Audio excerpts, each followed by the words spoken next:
చరిత్ర మొత్తాన్ని కనుక చూసుకున్నట్టయితే ఇప్పటివరకు సుమారుగా 50,000 మంది వ్యక్తులు వాళ్ళ కళ్ళతో నేరుగా అన్ఐడెంటిఫైడ్ ఫ్లయింగ్ ఆబ్జెక్ట్స్ని చూశామని రిపోర్ట్ ఇచ్చారు, కంప్లైంట్ చేశారు. అంటే ఏలియన్ విజిటర్స్ మన భూమిని కాన్స్టెంట్గా విజిట్ చేస్తున్నారు అనే మాట నిజం అని అనిపిస్తోంది. ఆర్ ఏలియన్సే డైరెక్ట్గా రావాల్సిన పని లేదు, అట్లీస్ట్ ఏలియన్ కంట్రోల్డ్ యూఎఫ్ఓస్ అయినా సరే భూమి మీదకైతే వస్తూ ఉండొచ్చు. ఎందుకంటే మనుషులందరూ కూడా చూసింది ఆ యూఎఫ్ఓస్ని కాబట్టి.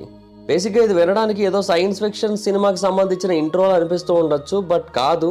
ఇది అమెరికా యొక్క air force space science manual నుంచి తీసుకోబడిన ఇన్ఫర్మేషన్. ఒకప్పుడు ఈ పుస్తకం రియల్గానే ఉంది. ఇది ఒకప్పుడు అఫీషియల్ ఎయిర్ ఫోర్స్ అకాడమీ కరికులంలో ఉంది. 1960ల చివరి వరకు కూడా ఈ పుస్తకం అందులో భాగమే. బట్ ఎప్పుడైతే ఈ పుస్తకం యుఎఫ్ఓ అడ్వకేట్ చేతిలో పడిందో ఇమీడియట్గా ఈ పుస్తకాన్ని అందులోంచి రిమూవ్ చేసేశారు. ఆ టెక్స్ట్ బుక్స్ నుంచి కంప్లీట్గా పక్కకు పెట్టేశారు. అండ్ దీంట్లో యూఎఫ్ఓస్ కోసం ఒక ఎంటైర్ చాప్టరే ఉంటుంది. అండ్ దాంట్లో చాలా అంటే చాలా డీటెయిల్డ్ ఇన్ఫర్మేషన్ ఉంటుంది. అందులో మేజర్ స్టీవర్ట్ కిల్ ప్యాట్రిక్ అనే ఒక పర్సన్ చాలా డీటెయిల్డ్ ఇన్ఫర్మేషన్ ఇస్తాడు. అతను ఆ టైంకి deputy director of public information of air force academy. And దాంట్లో యూఎఫ్ఓస్కి సంబంధించిన స్టడీకి చాలా పెద్ద స్థాయిలో ఫండింగ్ అలోకేట్ చేసినట్టుగా కూడా అందులో ఇన్ఫర్మేషన్ అయితే ఉంటుంది. బట్ ఈ పుస్తకాన్ని తర్వాత కంప్లీట్గా రిమూవ్ చేశారు అందులోంచి. ఆ తర్వాత ఎయిర్ ఫోర్స్ వాళ్ళు బయటకు వచ్చి మీడియా ముందు ఏమని చెప్పారంటే ఈ పుస్తకంలో ఉన్న ఇన్ఫర్మేషన్ని కూడా కేవలం స్టూడెంట్స్కి ఒక రిమైండ్ ఇవ్వడం కోసం, అంటే ఏదైనా ఒక కాంట్రడిక్టరీ డేటా కనుక వాళ్ళకి కనబడినట్టయితే వాళ్ళు దాన్ని ఓపెన్ మైండ్తో రిసీవ్ చేసుకొని అది నిజం కాదు అని తెలుసుకోవాలి అన్న ఉద్దేశంతోనే దీన్ని అందులో పెట్టాము అని చెప్పారు.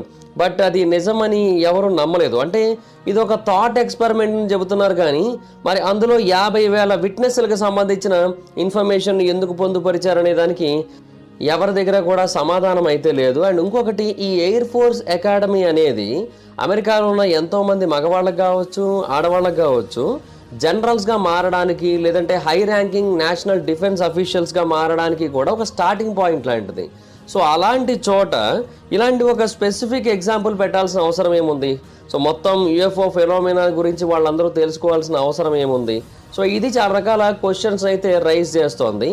ఈ బుక్లో ఏంటంటే మనకి చాలా డీటెయిల్డ్గా ఏలియన్ యాక్టివిటీస్కి సంబంధించిన ఇన్ఫర్మేషన్ అయితే ఉంది. అందులో క్రాప్ సర్కిల్స్ గురించి ఉంటుంది, ఇర్రెగ్యులర్ బర్న్ మార్కింగ్స్ గురించి ఉంటుంది, అండ్ యూఎఫ్ఓస్ యొక్క ల్యాండింగ్స్ గురించి ఉంటుంది. మొత్తం అన్నిటి గురించి కూడా డీటెయిల్డ్గా మెన్షన్ చేయబడుతూ ఉంటుంది. ఎస్పెషల్లీ కెంటుకీలో జరిగిన ఒక యూఎఫ్ఓ ఈవెంట్ గురించి చాలా ఎక్కువగా హైలైట్ చేస్తూ ఉంటుంది. ఈ ఇన్సిడెంట్ జరిగింది 1955వ సంవత్సరం ఆగస్టు 21. ఆ రోజు సండే. అది సటన్ ఫ్యామిలీ నివసిస్తున్న ఫామ్ అది. ఆ ఫామ్లో పిల్లలందరూ కూడా ఆడుకుంటున్నారు. అది కెంటుకీలోని కెల్లీ ప్రాంతంలో అయితే ఉంటుంది. అది కూడా ఊరి చివరిలో అయితే ఉంటుంది. అండ్ లోకల్ విట్నెస్లు చెప్పిన దాని ప్రకారం ఆ టైంకి ఒక గ్లోయింగ్ యూఎఫ్ఓ కిందకి దిగింది ఆ ప్రాంతంలో. అండ్ ఆ క్రాఫ్ట్ ఆ ఫ్యామిలీ యొక్క ఫామ్ వెనక భాగంలో దిగింది. పిల్లలు దాన్ని చూశారు, భయపడ్డారు. కానీ అడల్ట్స్ దాన్ని కొట్టిపడేశారు. ఏం కాదు, మైట్ బి ఏదైనా ఒక ఫాలింగ్ స్టార్ అయి ఉండొచ్చు అనుకున్నారు. అయితే 30 నిమిషాల తర్వాత వాళ్ళ ఫ్యామిలీ డాగ్స్ కంటిన్యూస్గా వెనక వైపుకి చూసి అరవడం మొదలుపెట్టాయి. సో అప్పుడు ఆ ఇంట్లో ఉన్న ఇద్దరు మగవాళ్ళకి కూడా ఏదో జరిగింది అని అర్థమైంది. సో ఇమీడియట్గా ఆ ఫామ్ హౌస్ యొక్క బ్యాక్ డోర్ దగ్గరికి వెళ్ళి చూశారు. అప్పుడు వాళ్ళకు ఒక హ్యూమనాయిడ్ క్రీచర్ కనిపించింది. అది కూడా వాళ్ళ యొక్క బ్యాక్ డోర్కి 50 అడుగుల దూరంలోనే కనిపించింది. అది చూడటానికి చాలా అంటే చాలా వింతగా ఉంది. మెరుస్తున్న సిల్వర్ సూట్ను ఒకదాన్ని ధరించింది. అండ్ 3.5 అడుగుల ఎత్తు మాత్రమే ఉంది. కానీ దాని చేతులు చాలా పెద్దగా ఉన్నాయి, ఆల్మోస్ట్ కాళ్ళ వరకు ఉన్నాయి. అలాగే వాటి యొక్క తల కూడా చాలా పెద్దగా ఉంది. అండ్ వాటి యొక్క చేతులకేమో పంజాలు ఉన్నాయి. సో చూడడానికి చాలా డిఫరెంట్గా కనిపిస్తోంది ఆ జీవి. సో ఆ మగవాళ్ళిద్దరూ కూడా కొంచెం టెన్షన్ పడ్డారు. బట్ ఇమీడియట్గా వాళ్ళ దగ్గర ఉన్న 12 గేజ్ షార్ట్ గన్ని తీసుకొని వచ్చారు. అలాగే .22 క్యాలిబర్ పిస్టల్ని కూడా తీసుకొని వచ్చారు. ఆ రెండిటితోని కూడా కాన్స్టెంట్గా ఆ క్రీచర్ మీద షూట్ చేయడం మొదలుపెట్టారు. అయితే ఆ షార్ట్ గన్ బుల్లెట్స్ కానీ లేదంటే పిస్టల్ బుల్లెట్స్ కానీ మొత్తం ఏవి కూడా ఆ క్రీచర్ యొక్క సూట్ని దాటి ఆ క్రీచర్కి తగలట్లేదు. అంటే ఆ బుల్లెట్స్ ఆ సూట్కు తగిలి పక్కకు వెళ్ళిపోవడమో లేదంటే ముక్కలైపోవడమో ఆ శబ్దం తెలుస్తుందన్నమాట మొత్తం వీళ్ళకి. సో వాళ్ళు కాన్స్టెంట్గా ఫైర్ చేస్తూనే ఉన్నారు. ఆ మెటాలిక్ సౌండ్ అనేది కాన్స్టెంట్గా వినిపిస్తూనే వచ్చింది. అండ్ ఫైనల్గా కంటిన్యూస్గా షూట్ చేసిన తర్వాత ఆ క్రీచర్ కిందకైతే పడిపోయింది. అండ్ అలా పడిపోయిన తర్వాత వెంటనే అది పైకి లేచి వెనక్కి పారిపోయింది. అంటే ఎటువైపు నుంచి అయితే వచ్చిందో అటువైపు పారిపోయింది. హాయ్ ఫ్రెండ్స్, మీరు ఎప్పుడైనా సరే రూ. 5,000 ప్రొడక్ట్ రూ. 250 గరావడానికి గమనించారా? లేదు కదా! కానీ అమెజాన్, ఫ్లిప్‌కార్ట్ లాంటి కంపెనీస్ ఏం చేస్తూ ఉంటాయంటే కొన్ని గోల్డెన్ హవర్స్ టైమ్‌లో మెగా డీల్స్ ఇస్తూ ఉంటాయి. ఆ డీల్స్ టైమ్‌లో ఒక్కొక్క ప్రొడక్ట్ మీద 90% నుంచి 95% వరకు డిస్కౌంట్ అయితే ఉంటుంది. అయితే ఈ డీల్స్ కోసం మీరు కాన్స్టెంట్‌గా ఆ యాప్స్ చెక్ చేస్తూ ఉండలేరు కదా! కానీ మీకోసం నేను వాటన్నిటిని కూడా కాన్స్టెంట్‌గా చెక్ చేస్తూ ఉంటాను. అండ్ దాంట్లో ఎప్పుడు ఏ డీల్ పెట్టినా కూడా ఇమ్మీడియేట్‌గా మీకు ఆ ప్రొడక్ట్‌ని అయితే షేర్ చేస్తాను. మీరు ఇమ్మీడియేట్‌గా ఆ ప్రొడక్ట్‌ని పర్చేజ్ చేయొచ్చు దాని నుంచే. అండ్ అంతేకాదు కొన్ని ఎక్స్ట్రార్డినరీ ప్రొడక్ట్స్ ఉంటాయి. వాటిని మీరు బయట ఎక్కడ కూడా చూడరు. వాటి గురించి కూడా నేను మీకు షేర్ చేస్తాను. మీరు సింపుల్‌గా చేయాల్సింది ఒకటే, కింద డిస్క్రిప్షన్‌లో మన టెలిగ్రామ్ ఛానల్ లింక్, మన వాట్సాప్ ఛానల్ లింక్, మన ఇన్‌స్టా బ్రాడ్‌కాస్ట్ ఛానల్ లింక్ ఉంటాయి. వీటిలో మీరు ఏ యాప్ ఎక్కువగా వాడతారో ఆ యాప్‌కి సంబంధించిన లింక్ మీద క్లిక్ చేసి ఆ యాప్‌లో ఉన్న మన ఛానల్‌ని ఫాలో అవ్వండి. దాంట్లో రెగ్యులర్‌గా చాలా ప్రొడక్ట్స్ అయితే మీకు అప్డేట్ అవుతూ ఉంటాయి. అండ్ ఆ ప్రొడక్ట్స్‌లో మీకు ఏది నచ్చినట్టయితే దాన్ని మీరు కొనుగోలు చేయొచ్చు వెంటనే. సో డిస్క్రిప్షన్‌లో లింక్స్ ఉన్నాయి. వెంటనే ఫాలో అవ్వండి. సో ఆ ఫ్యామిలీ చాలా భయపడ్డారు. ఇమ్మీడియేట్‌గా లోపలికెళ్ళిపోయి వాళ్ళ యొక్క డోర్స్ అన్నీ కూడా లాక్ చేసుకొని ఇంట్లోనే తిరగడం మొదలుపెట్టారు. అండ్ లోపల ఉన్న లైట్స్ అన్నీ కూడా ఆపేసి కేవలం పోర్చ్ లైట్ మాత్రమే ఆన్ చేశారు. అయితే వాళ్ళలో ఒక మహిళ డైనింగ్ రూమ్ దగ్గరున్న విండో దగ్గరికెళ్ళి ఆ గాజు విండోలోంచి బయటకు చూడడం మొదలుపెట్టింది. మేబీ వాళ్ళు వెళ్ళిపోయారేమో అని తెలుసుకుందామని. అయితే అలా చూస్తుండగానే ఆమె మొహం మీదకి ఇందాక చూసిన కైండ్ ఆఫ్ క్రీచర్ మళ్ళీ ఇంకొకటి కనబడింది. ఈసారి ఏదో హెల్మెట్ ధరించినట్టుగా కనబడింది. అండ్ దాని కళ్ళు చాలా అంటే చాలా పెద్దగా ఉన్నాయి. అండ్ ఆమెనే చూస్తోంది. ఆమె కూడా భయపడింది. ఆమె కూడా చాలా గట్టిగా అరిచేసింది. ఆమె గట్టిగా అరవడంతో మళ్ళీ మగవాళ్ళిద్దరూ ఆ ప్రాంతానికి వచ్చి ఆ కిటికీలోంచి దాన్ని షూట్ చేయడం మొదలుపెట్టారు. అండ్ మళ్ళీ ఇది వెనక్కి పడిపోయింది. అండ్ పడిపోయిన తర్వాత ఎట్నుంచి అయితే వచ్చిందో మళ్ళీ అటువైపు పరిగెట్టుకుంటూ వెళ్ళిపోయింది. అలాగా చాలాసేపు ఆ ఇంట్లోనే ఉన్నారు. అండ్ ఆ క్రీచర్స్ కనబడిన ప్రతిసారి షూట్ చేస్తూ వచ్చారు. సో మొత్తంగా 50 రౌండ్లు బుల్లెట్స్ అయితే ఫైర్ చేశారు ఆ క్రీచర్స్ మీద. సో ఫైనల్గా ఆ క్రీచర్స్ అయితే వెనక్కి వెళ్ళిపోయాయి. సో 2 గంటల పాటు ఆ ఇంట్లోనే ఉన్న తర్వాత ఆ చుట్టుపక్కల ఎక్కడా కూడా క్రీచర్స్ లేవని కన్ఫర్మ్ చేసుకున్నాక వాళ్ళు ఆ ఇంటి లోపల నుంచి బయటకు వచ్చారు. వెంటనే లోకల్ పోలీస్ స్టేషన్కి వెళ్ళి వాళ్ళకి జరిగిందంతా కూడా చెప్పారు. పోలీసులు ఏమనుకున్నారు, వీళ్ళు అబద్ధం చెబుతున్నారు, ఏదో షూట్అవుట్ లాంటివి జరిగి ఉండొచ్చు 2 బృందాల మధ్య, సిటిజన్స్ మధ్య. సో ఇమీడియట్గా మనం అక్కడికి వెళ్ళి వాళ్ళని కాపాడాల్సి ఉంటుందని చెప్పి 4 పోలీస్ ఆఫీసర్లు, 5 స్టేట్ ట్రూపర్స్, 3 డిప్యూటీ షెరీఫ్లు, అలాగే 4 మిలిటరీ ఆఫీసర్స్ మొత్తం అందరూ కలిసి ఆ ప్రాంతానికి అయితే చేరుకున్నారు.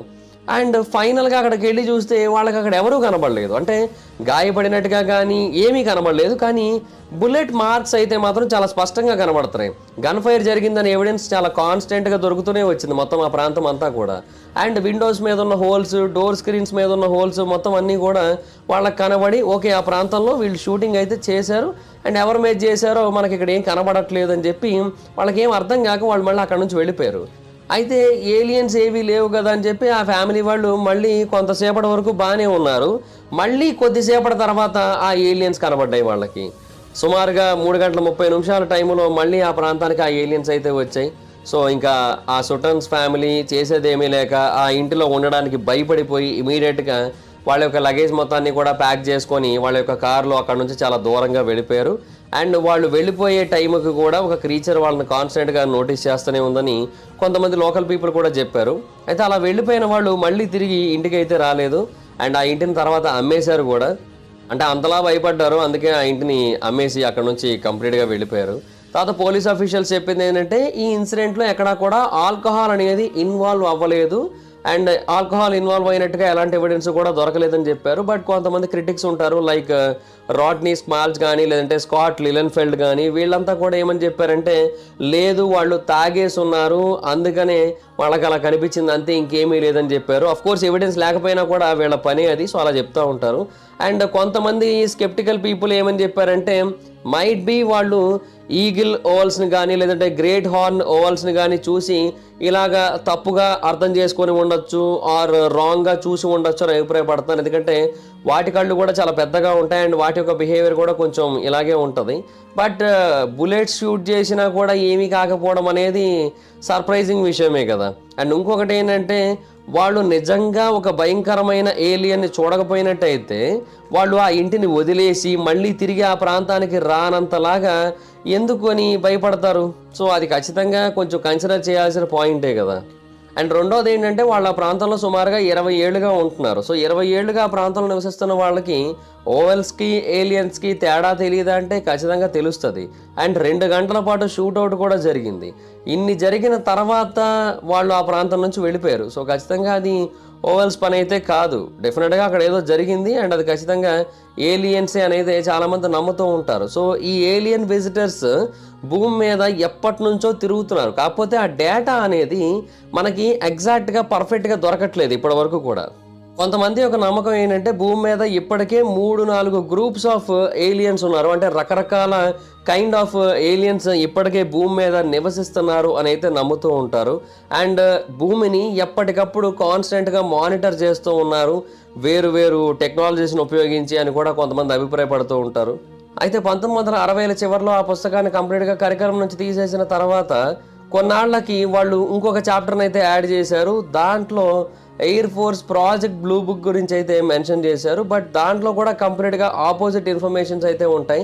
అంటే వాళ్ళకి ఏవైతే రిపోర్టెడ్ యూఎఫ్ఓస్ ఇన్సిడెంట్స్ ఉన్నాయో అవన్నీ కూడా ఎవిడెన్స్ లేనివి, ఎక్స్ట్రా టెరెస్ట్రియల్ ఆరిజిన్ అని మనం నిరూపించలేనివి అని చెబుతూ దాంట్లో డీటెయిల్స్ని అయితే మెన్షన్ చేశారనమాట. సో యూఎఫ్ఓ అంటే అన్ఐడెంటిఫైడ్ ఫ్లయింగ్ ఆబ్జెక్ట్ అని, వాట్ వీ నో అని ఒక కాన్సెప్ట్ ఉండేది అప్పటి వరకు కూడా. బట్ అప్పటి నుంచి యూఎఫ్ఓ అంటే ఒక మిత్ అనే ఒక కాన్సెప్ట్ని అయితే పీపుల్ మైండ్లోకి ఎక్కించే ప్రయత్నం చేశారు. బట్ ఆ తర్వాత చాలా వరకు లీక్స్ వచ్చాయి బయటికి అండ్ చాలామంది విజిల్ బ్లోవర్స్ బయటకు వచ్చి రిపోర్ట్స్ కూడా ఇచ్చారు. ఇవన్నీ కూడా నిజాలు కాదు, సిఐఏ కావచ్చు లేదంటే వేరే అమెరికన్ సంస్థలు కావచ్చు, ఇవన్నీ కూడా చాలా సీక్రెట్గా యూఎఫ్ఓస్ మీద, ఏలియన్స్ మీద రీసెర్చ్ ప్రోగ్రామ్స్ అనేవి చేస్తున్నాయి అండ్ వాటి కోసం చాలా పెద్ద మొత్తంలో అమౌంట్స్ని కూడా ఖర్చు పెడుతున్నాయని అయితే తెలియజేశారు. వాళ్ళ వల్ల సిఐఏ ప్లాన్ ఫెయిల్ అయింది. అంటే యూఎఫ్ఓస్ అనేది ఒక మిత్ అని, అది నిజం కాదని జనాల మైండ్లోకి ఎక్కించాలనుకున్నారు. బట్ ఆ ఐడియా అయితే ఫెయిల్ అయిపోయింది. బేసిక్గా ఇదంతా కూడా 1960s నుంచే స్టార్ట్ అయింది. అప్పట్లోనే చాలామంది యూఎఫ్ఓస్ని వాళ్ళ కళ్ళతో చూసామని చెప్పారు. అయితే అన్నిటికంటే ఫస్ట్గా స్టార్ట్ అయిన ఇన్సిడెంట్ అయితే మాత్రం 1947లో కెన్నెత్ ఆర్నాల్డ్ అనే ఒక పర్సన్ 1947లో ఒక యూఎఫ్ఓస్ యొక్క ఫ్లీట్ని చూశానని చెప్పాడు. అంటే 9 యూఎఫ్ఓస్ని ఒకదాని తర్వాత ఒకటి వెళ్ళడాన్ని చూశానని, అండ్ అవి కూడా ఎక్స్ట్రాడినరీ స్పీడ్స్లో వెళ్తున్నాయి అండ్ పైకి కిందకి సడన్గా మూవ్ అయిపోతున్నాయి. ఇలాగ ఇంతకుముందు ఎప్పుడు కూడా నేను చూడలేదు అండ్ ఏ ఎయిర్ క్రాఫ్ట్ కూడా ఇంతకుముందు ఇలా బిహేవ్ చేయడాన్ని, ఇంత టెక్నాలజీని కలిగి ఉండడాన్ని నేను గమనించలేదని చెప్పాడు అతను. సో అతను ప్రపంచం ముందుకు వచ్చి దీని గురించి చెప్పిన తర్వాత ఇంకా చాలామంది ముందుకు వచ్చి చెప్పడం మొదలుపెట్టారు. బేసిక్గా యూఎఫ్ఓ ఫెనామినా గురించి గవర్నమెంట్ కూడా అప్పటి నుంచే ఇన్వెస్టిగేట్ చేస్తున్నట్టు మనకందరికీ కూడా చెప్పడం మొదలుపెట్టింది. బట్ చాలామంది నమ్మకం ఏంటంటే ఎయిర్ ఫోర్స్ ఆర్ వేరే అమెరికాకి చెందిన సంస్థలు ఎప్పటి నుంచో యూఎఫ్ఓస్, ఏలియన్స్ మీద ఇన్వెస్టిగేషన్స్ చేస్తున్నాయి. అండ్ కొంతమంది నమ్మకం ఏంటంటే వాళ్ళతో ఈవెన్ టైఅప్ కూడా అయ్యాయి అని చెప్పి. ఆ తర్వాత కాన్స్టెంట్గా సిటిజన్స్ అందరూ కూడా రిపోర్ట్స్ ఇవ్వడం మొదలుపెట్టారు. అంటే మేము వాటిని చాలాసార్లు చూసామని, చాలా ప్రాంతాల్లో చూసామని చెప్పడం మొదలుపెట్టారు. వింత అట్మాస్ఫియరిక్ ఏరియల్ ఫెనోమెనా గురించి రిపోర్ట్స్ అయితే ఎక్కువైపోవడం మొదలుపెట్టాయి. సో కొంతమంది ఏంటంటే యూఎఫ్ఓస్ని చూసామని చెప్పారు. బట్ అవి యూఎఫ్ఓస్ కాదు, అవన్నీ కూడా యునైటెడ్ స్టేట్స్ గవర్నమెంట్ రూపొందించిన కొన్ని special crafts, especially U2 and SR-71. వీటి గురించి మానవాళికి ఎవరికి కూడా తెలియదు. వీటి కారణంగానే యూఎఫ్ఓ రిపోర్ట్స్ చాలా ఎక్కువగా వచ్చాయి. ఎందుకంటే వీటి యొక్క పర్ఫార్మెన్స్ పారామీటర్స్ చాలా ఎక్స్ట్రీమ్ లెవెల్లో ఉంటాయి and normal commercial vehicles travel చేసే హైట్తో కంపేర్ చేసినట్టయితే ఇవి డబల్ హైట్లో ట్రావెల్ చేయగలుగుతూ ఉంటాయి. సో ఇవన్నీ కూడా ఉన్నాయి. అందువల్ల చాలామంది వీటిని చూసే యూఎఫ్ఓస్ అనుకున్నారు. అంటే వీటి గురించి బయటకు ఎవరికి చెప్పలేదు యుఎస్ గవర్నమెంట్. ఎందుకంటే వీటి గురించి చెప్పినట్టయితే మళ్ళీ ప్రాబ్లం అవుతుంది కదా, వీటి గురించి అందరికీ తెలిసిపోతుంది, అప్పుడు శత్రు దేశాలకు కూడా తెలియచ్చు అన్న ఉద్దేశంతో. అయితే ఆ టైంలో వాళ్ళకి ఇంకొక అనుమానం కూడా వచ్చింది. అదేంటి అంటే ఈ ఏరియల్ ఫెనోమెనాన్ ఏదైతే ఉందో ఇదంతా నిజంగానే జరుగుతోందా, నిజంగానే అందరికీ కనబడుతోందా, నిజంగానే అందరూ కంప్లైంట్స్ ఇస్తున్నారా, లేదంటే మమ్మల్ని డైవర్ట్ చేయడానికి రష్యా వేస్తున్న ప్లానా అనే ఒక డౌట్ కూడా చాలా మందికి అయితే వచ్చింది. అంటే ఒక్కొక్కరు ఒక్కొక్క రకంగా చెప్పారు. ఇప్పుడు ఒకటే ఇన్సిడెంట్కి మల్టిపుల్ విట్నెస్లు ఉన్నాయి, ఒకటే ఇన్సిడెంట్కి చాలా క్రెడిబుల్ విట్నెస్లు కూడా ఉన్నాయి. అండ్ ఇన్ఫ్యాక్ట్ కొన్నిటికైతే ఫిజికల్ ఎవిడెన్స్ కూడా వదిలేయడం జరిగింది. అంటే లైక్ ఆ క్రాఫ్ట్ ల్యాండ్ అయినట్టు అక్కడ ఇంప్రెషన్ కానీ, లేదంటే రేడియేషన్ బర్న్స్ కానీ, లేదంటే యానిమల్స్ మ్యూటిలేట్ అయిపోయి ఉండడం కానీ, ఇవన్నీ కూడా జరిగాయి. బట్ యుఎస్ గవర్నమెంట్కి ఇందులో ఏవి రియల్ ఏది ఫేక్ అనేది అర్థం కాలే. అంటే వాళ్ళ నమ్మకం ఏంటి అంటే రష్యా కావాలని వీళ్ళని తప్పుదారి పట్టిస్తోంది, ఇంత భారీ సంఖ్యలో ఈ ఏలియన్ యూఎఫ్ఓ రిపోర్ట్స్ కనుక వచ్చినట్టయితే వీళ్ళు దాని మీద ఎక్కువగా ఫోకస్ చేస్తారు. సో అప్పుడు మనం వాళ్ళ మీద ఫోకస్ చేయొచ్చు అన్న ఉద్దేశంతో ఇలా చేస్తున్నారు అని. ఇన్ఫ్యాక్ట్ దాని గురించి ఆ తర్వాత ఇంకొక రష్యన్ విజిల్ బ్లోవర్ కన్ఫర్మ్ కూడా చేశాడు. అవును, రష్యా కొంతవరకు ఇన్ఫర్మేషన్ స్ప్రెడ్ చేసింది కావాలని, బట్ మొత్తం అంతా కూడా రష్యా స్ప్రెడ్ చేసింది కాదు. డెఫినెట్గా అమెరికాలో చాలా ఇన్సిడెంట్స్ న్యాచురల్గా కూడా జరిగాయి. అంటే యూఎఫ్ఓస్ అక్కడ చాలా మందికి నిజంగానే కనబడ్డాయి. అండ్ అలా కనబడ్డ తర్వాతే రష్యా దీని గురించి తెలుసుకొని ఓకే మనం దీన్ని వాడుకుందామని చెప్పి ఇంకొంత ఇన్ఫర్మేషన్ స్ప్రెడ్ చేసింది రాంగ్ వేలో. బట్ అమెరికాలో నిజంగానే వచ్చాయి అవన్నీ కూడా అయితే ఆ విజిల్ బ్లోవర్ కన్ఫర్మ్ చేశాడు. బట్ అమెరికన్ గవర్నమెంట్కి ఏం చేయాలో అర్థం కాలేదు ఈ విషయంలో. అంటే వాళ్ళకి ఏంటంటే దీని గురించి రెస్పాండ్ అవ్వాలి అని ఉంది, అండ్ దీని గురించి కంప్లీట్గా ప్రజలకి చెప్పాలని ఉంది, అండ్ వాళ్ళు ఏమైతే కనుక్కున్నారో వాటి గురించి అందరికీ కూడా ఇన్ఫార్మ్ చేయాలి అని ఉంది. బట్ వాళ్ళు అలా ఇన్ఫార్మ్ చేస్తూ ఉన్న కొద్దీ కొత్త కొత్త రిపోర్ట్స్ పుట్టుకుంటూ వస్తాయి అనే ఒక అనుమానం కూడా వాళ్ళకి వచ్చింది. అండ్ ఏది క్రెడిబుల్ కేసు ఏది రాంగ్ కేసు అని ప్రూవ్ చేయడం కూడా చాలా ఇంపాసిబుల్ అయిపోతుంది, చాలా టఫ్ టాస్క్ అయిపోతుంది. అండ్ ఈ టైంలో వాళ్ళకు వచ్చిన ఇంకొక అనుమానం, అండ్ ఆ తర్వాత అది నిజమైంది కూడా. అది ఏంటి అంటే బేసిక్గా ఈ యూఎఫ్ఓస్ కింద చాలామంది చాలాసార్లు చూసినవి సీక్రెట్ సోవియట్ క్రాఫ్ట్స్ కూడా. అంటే సోవియట్ క్రాఫ్ట్స్ రష్యా మీద నిఘా పెట్టాయి. బేసిక్గా అవి చాలా హైట్లో తిరుగుతూ ఉంటాయి, అందువల్ల రాడార్లో కూడా వాటిని పట్టుకోవడం అంత ఈజీ అయితే కాదు. సో వీళ్ళ ఎయిర్ స్పేస్లోకి ఒక సోవియట్ క్రాఫ్ట్ వచ్చేసి అది కూడా నెక్స్ట్ లెవెల్ స్పీడ్తో తిరుగుతూ భూమి మీద అప్పటి వరకు ఉన్న ఎయిర్ క్రాఫ్ట్స్ అన్నిటికంటే టాప్ లెవెల్లో ఉంటూ వాటన్నిటినీ కూడా దాటేస్తూ అందరికీ కూడా ఇది భూమి మీద ఉన్నది కాదు, ఇది యూఎఫ్ఓ, ఇది ఏలియన్స్ది అని అనిపించేలా చేసి దాని గురించి కూడా అందరూ కంప్లైంట్లు ఇచ్చేలా చేసింది. ఇది ఇనీషియల్గా వాళ్ళకి అనుమానం మాత్రమే వచ్చింది, బట్ ఆ తర్వాత కొంతమంది కన్ఫర్మ్ కూడా చేశారు, ఎస్ కొన్ని సోవియట్ క్రాఫ్ట్స్ నిజంగానే అమెరికా పైభాగంలో తిరుగుతూ నిఘా పెట్టాయని. బట్ వీటి గురించి ఎవరికి కూడా ఎటువంటి ఇన్ఫర్మేషన్ ఇవ్వడానికి ఇష్టపడలేదు. ఆ తర్వాత సిఐఏ కొన్ని క్లాసిఫైడ్ ఫైల్స్ని డీక్లాసిఫై చేసినప్పుడు మాత్రమే మనకి ఇన్ఫర్మేషన్ గురించి తెలిసింది. అండ్ ఇంకొకటి ఏంటంటే యుఎస్ఏ ఎక్కువగా ఒక విషయం గురించి బయటపడింది, పెరల్ హార్బర్ లాంటి అటాక్ ఏదైనా సరే సోవియట్స్ మళ్ళీ వాళ్ళ మీద చేసినట్టయితే వాళ్ళ పరిస్థితి ఏంటి, వాళ్ళ సిచ్యువేషన్ ఏంటి అని. సో వాళ్ళ భయంలో కూడా ఒక అర్థం ఉంది. అందుకనే వాళ్ళు వీటి గురించి ప్రజలకు ఎక్కువ చెప్పకుండా, ప్రజలను అసలు ఏమాత్రం కన్ఫ్యూజ్ చేయకుండా, ప్రజలకు దీని గురించిన ఇన్ఫర్మేషన్ ఏమీ ఇవ్వకుండా, జస్ట్ ఇవేవి కూడా నిజం కాదు ఇవన్నీ కూడా ఫేక్ అని చెప్పి ఒక అబద్ధాన్ని చెప్పి వాళ్ళు కవరప్ చేస్తున్నారు. బట్ లోపల లోపల వాళ్ళైతే చేయాల్సిన రీసెర్చ్లన్నీ కూడా చేస్తున్నారు. అండ్ అలా చేస్తున్న క్రమంలోనే చాలా పుస్తకాలు బయటకు కూడా వస్తున్నాయి. అండ్ ఆ పుస్తకాల గురించి అందరికీ తెలిసిపోయిందని వీళ్ళకి తెలిసిన తర్వాత మళ్ళీ ఆ పుస్తకాలు లోపల పెట్టేయడం ఇవన్నీ కూడా చేస్తూ వస్తున్నారు. బట్ ఫైనల్గా ఈ సిఐఏ ఫైల్స్ డీక్లాసిఫై అయినప్పుడు మాత్రమే మనకు దీని గురించి తెలిసింది. ఇన్ఫ్యాక్ట్ 1980ల టైంలో చాలా భారీ స్థాయిలో ప్రజల్లోకి ఈ యూఎఫ్ఓస్ గురించిన ఇన్ఫర్మేషన్ స్ప్రెడ్ అయిపోయి యూఎఫ్ఓస్ నిజంగానే ఉన్నాయని అందరూ నమ్మడం మొదలుపెట్టిన తర్వాత వాళ్ళు ఒక ప్లాన్ కూడా వేసుకున్నారు. దానికోసం ఒక ప్యానల్ని కూడా ఏర్పాటు చేసుకున్నారు. ఆ ప్యానల్ ఇచ్చిన సజెషన్ ఏంటి అంటే యూఎఫ్ఓస్ అనేవి నిజం కాదు అని మీడియాలో చాలా పెద్ద స్థాయిలో ప్రమోట్ చేయాలని, అడ్వర్టైజింగ్ చేయాలని, బిజినెస్ క్లబ్స్లో ప్రమోట్ చేయాలని, ఈవెన్ డిస్నీని కూడా ఉపయోగించి యూఎఫ్ఓస్ అనేవి నిజం కాదు అని ప్రజల్ని నమ్మించాలనుకున్నారు. దానికోసం చాలా పెద్ద స్థాయిలో బడ్జెట్ అయితే ఖర్చు పెట్టారు, అదైతే జరిగింది. అండ్ ఇవన్నీ కూడా ఆ ఫైల్స్లో చాలా డీటెయిల్డ్గా కనబడుతుందన్నమాట. అండ్ తర్వాత గవర్నమెంట్ ఇంకొక పాయింట్ తీసుకొచ్చింది. అదేంటి అంటే ఎవరైనా సరే యూఎఫ్ఓస్ గురించి కనుక చూసినట్టయితే వాటి గురించి పోలీసులకి ఆర్మీ వాళ్ళకి ఇన్ఫర్మేషన్ ఇచ్చినట్టయితే వాళ్ళు అక్కడికి వస్తారు, చూస్తారు. ఒకవేళ అక్కడ ఏమీ లేకపోయినట్టయితే దాని గురించి బయట ప్రపంచానికి చెప్పొచ్చు. ఒకవేళ అక్కడ ఏదైనా కొంచెం అనుమానాస్పదంగా అనిపించిన యూఎఫ్ఓస్ అనేవి ఈ ప్రాంతానికి వచ్చినట్టు అనిపించినా కూడా దాని గురించి ఎవరికి చెప్పకూడదు, వాళ్ళు సైలెంట్ అయిపోవాల్సి ఉంటుంది. అండ్ ఆ ప్రాంతంలో ఉన్న ప్రతి ఒక్క మెటీరియల్ని కూడా కంప్లీట్గా వాళ్ళతో పాటు పట్టుకొని వెళ్ళిపోతారు. అసలు అక్కడ ఏమీ జరిగినట్టు ఎవరికి అనిపించదు కూడా.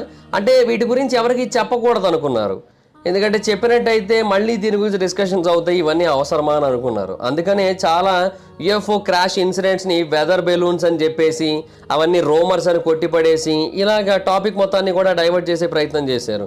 వీటి గురించి కూడా ఆ సిఐఏ ఫైల్స్లో మెన్షన్ చేయబడింది. బట్ ఎగ్జాక్ట్గా ఏ ఇన్సిడెంట్ గురించి చేశారో, ఏ క్రాఫ్ట్ దొరికింది, దాన్ని ఎక్కడ ఉంచారు, ఇవేవి కూడా ఎవరికి తెలియదు. చనిపోయే ముందు యుఎస్ సెనేటర్ అయిన బ్యారీ గోల్డ్ వాటర్ అనే ఒక పర్సన్ చాలా ఇన్ఫర్మేషన్ చెప్పేశాడు. అంటే యూఎఫ్ఓస్కి సంబంధించిన రీసెర్చ్ అనేది జరుగుతున్నట్టుగా, అండ్ దాని గురించి చాలామంది డిస్కస్ చేస్తున్నట్టుగా. And Wright Patterson Air Force బేస్లో ఒక సీక్రెట్ ప్రాంతం ఉంటుంది, దాంట్లోకి ఎవరిని కూడా అలౌ చేయరు, వెరీ లిమిటెడ్ పీపుల్ని మాత్రమే ఎలో చేస్తారు. చాలా అంటే చాలా క్లాసిఫైడ్గా ఉంచుతారు దాన్ని. అండ్ 1994లో అతను ఒక ఇంటర్వ్యూలో కూడా ఏమని చెప్పాడంటే, ఒకసారి అతను తన ఫ్రెండ్ అయిన జనరల్ కర్టిస్ లేమేతో కలిసి కాఫీ తాగుతున్నాడు. అతను air force chief of staff అనమాట 1961 నుంచి 1965 మధ్యలో. అయితే వాళ్ళిద్దరూ కూడా చాలా క్లోజ్ ఫ్రెండ్స్. సో అందుకని అతను ఆ జనరల్ అడిగాడు, నన్ను కూడా లోపల తీసుకొని వెళ్ళొచ్చు కదా, ఏముందో చూడాలనుకుంటున్నాను అని. ఆ టైంలో అతనికి వచ్చినంత కోపం అంతకుముందు ఎప్పుడూ రాలేదంట.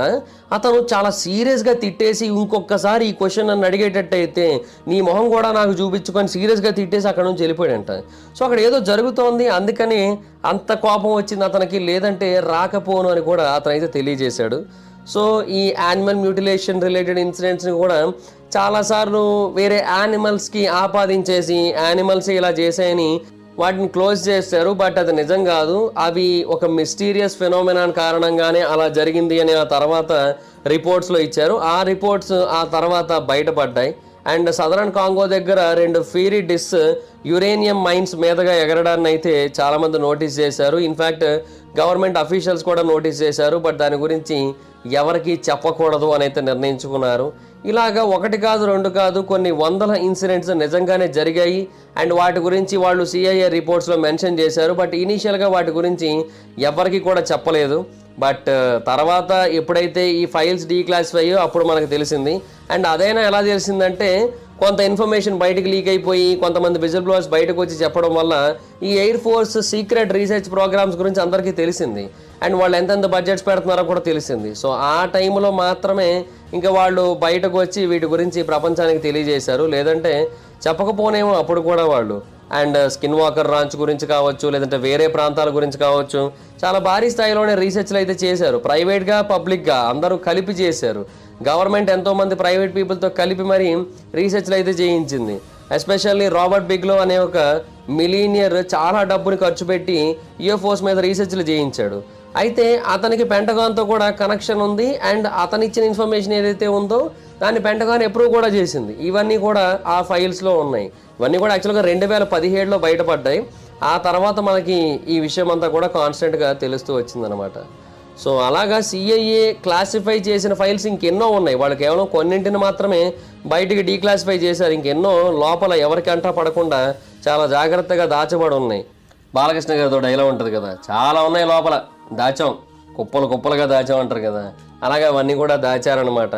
సో అవన్నీ ఎప్పుడు బయటకు తీస్తారో తెలియదు, కానీ అవి బయటకు తీసినప్పుడు మాత్రం మనకి ఇంతకంటే ఎక్కువ ఎక్స్ట్రాడరీ ఇన్ఫర్మేషన్ అయితే తెలిసే అవకాశం అయితే ఉంది. అండ్ యుఎస్లో సెన్సిటివ్ కంపార్ట్మెంటెడ్ ఇన్ఫర్మేషన్ ఫెసిలిటీ అని ఒకటి ఉంది, SCIF. అండ్ దాని గురించి ఒకసారి ఒక ఇన్ఫర్మేషన్ బయటకు వచ్చింది. బట్ దానికి సంబంధించిన ఏ డీటెయిల్ని కూడా బయట పెట్టడానికి యుఎస్ గవర్నమెంట్ ఇష్టపడట్లేదు. అందులో ఒక 8 మంది ఇంపార్టెంట్ పీపుల్ ఉంటారు అని చాలామంది తెలిసింది. బట్ ఆ 8 మంది ఎవరు, వాళ్ళు ఎలాంటి నిర్ణయాలు తీసుకుంటారు, ఇవేవి కూడా ఎవరికి తెలియదు. వాటి గురించి మాట్లాడడానికి ట్రై చేస్తే వాటన్నిటిని కూడా గవర్నమెంట్ కొట్టిపడేస్తుంది. అవన్నీ బేస్లెస్ ఎలిగేషన్స్ అంటోంది. సో చూడాలి మరి ఈ ఫైల్స్ని, ఈ SCIFని ఎందుకని గవర్నమెంట్ అంత సీక్రెట్గా మెయింటైన్ చేస్తుందో. సో ఫర్దర్గా ఎప్పుడైనా సరే వాటి గురించి మనకి బయటికి తెలిసినప్పుడు మాత్రమే మరికొన్ని విషయాలు బయటపడే అవకాశం అయితే ఉంటుంది. సో అంతవరకు ఏలియన్స్ ఉన్నాయి అని అయితే నమ్మడమే బెటర్ అనిపిస్తుంది నాకైతే. ఎందుకంటే ఖచ్చితంగా చాలా పెద్ద నిజం మన నుంచి అయితే దాస్తున్నారు, అదైతే క్లియర్. సో దాట్స్ గైస్, మీకేమనిపిస్తుంది ఈ డీటెయిల్స్ అన్ని చూసిన తర్వాత కింద కామెంట్ సెక్షన్లో చెప్పండి.